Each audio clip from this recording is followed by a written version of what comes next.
Hello, and welcome to the Awesome League of Awesome Week 4 video recap. Of course, it's me, Super Keith, and in these videos we go over the games that happen, player stats, upcoming matchups, and other interesting facts. So let's get right into these games here.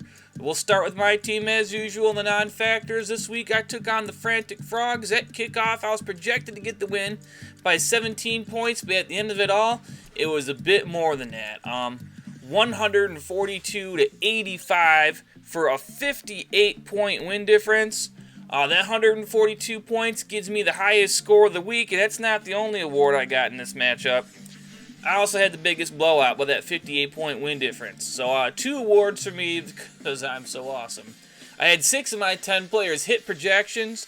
Quarterback Aaron Rodgers putting up almost 30 points, beating projection by 5. The New England defense putting up almost 26 fantasy points, beating their projection by doubling it. I did have almost 3 points left on the bench from a tight end and wide receiver combo with a 58-point win difference. I didn't really need those. Now, fortunately for the Frantic Frogs, they only had 3 players hit projection. Running back Derrick Henry just hit his projection at almost 12 points. The Houston defense had 10, and they beat their projection by 2.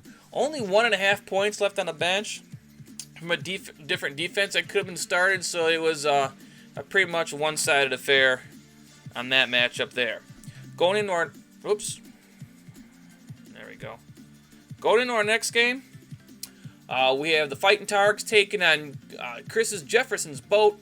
At kickoff, Chris's team was projected to get the win by just under 1 point, but it was an upset.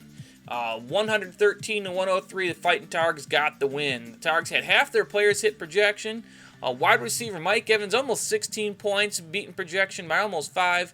Running back Chris Carson putting up 15.5 points, beating his projection by almost 3. There were no more moves that the Targs could have done to get more points, so they get the double thumbs up. Good job there. That's the way you take it to Chris, because he sucks at fantasy football. It's a perfect lineup there. Now, Chris's team, he had 4 of his 10 players hit projection. Running back Nick Chubb put up 39 points. He really put it out there. He almost tripled his projection on that there, so he definitely carried that team on that. It was a great win on there. Wide receiver Sterling Shepard on the Giants, almost 10 points.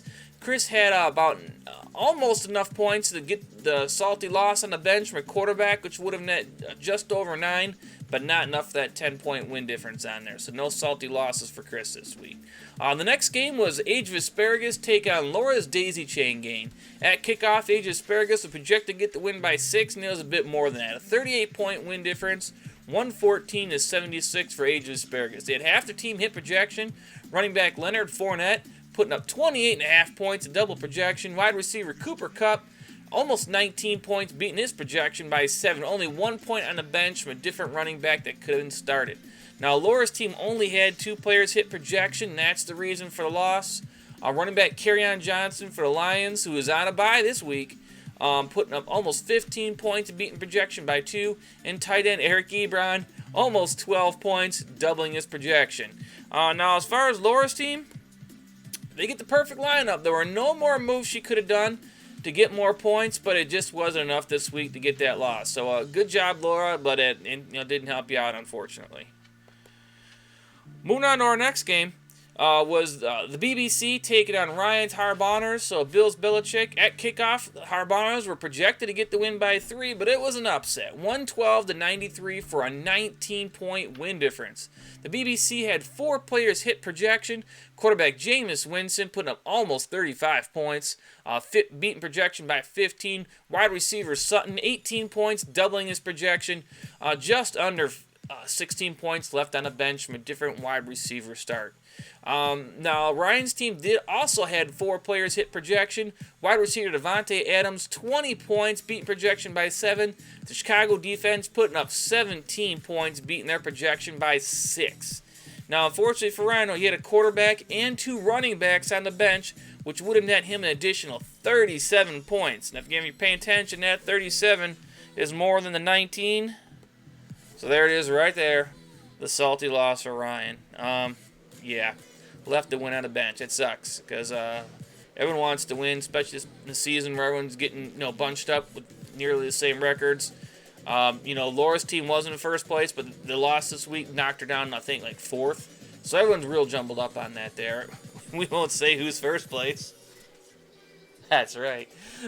So, I said I would, but I will. So, that's how that game went on there. The next game was Thayer's Hurricane Dicka taking Aaron's Pooch Punter Dynasty. At kickoff, the Pooch Punter, the Dynasty, was supposed to get the win by 2 points. It's projected to be a close one, but it wasn't. It was an upset. Hurricane Dicka 125-94 for a 31-point win difference. There had 6 of his 10 players hit projection.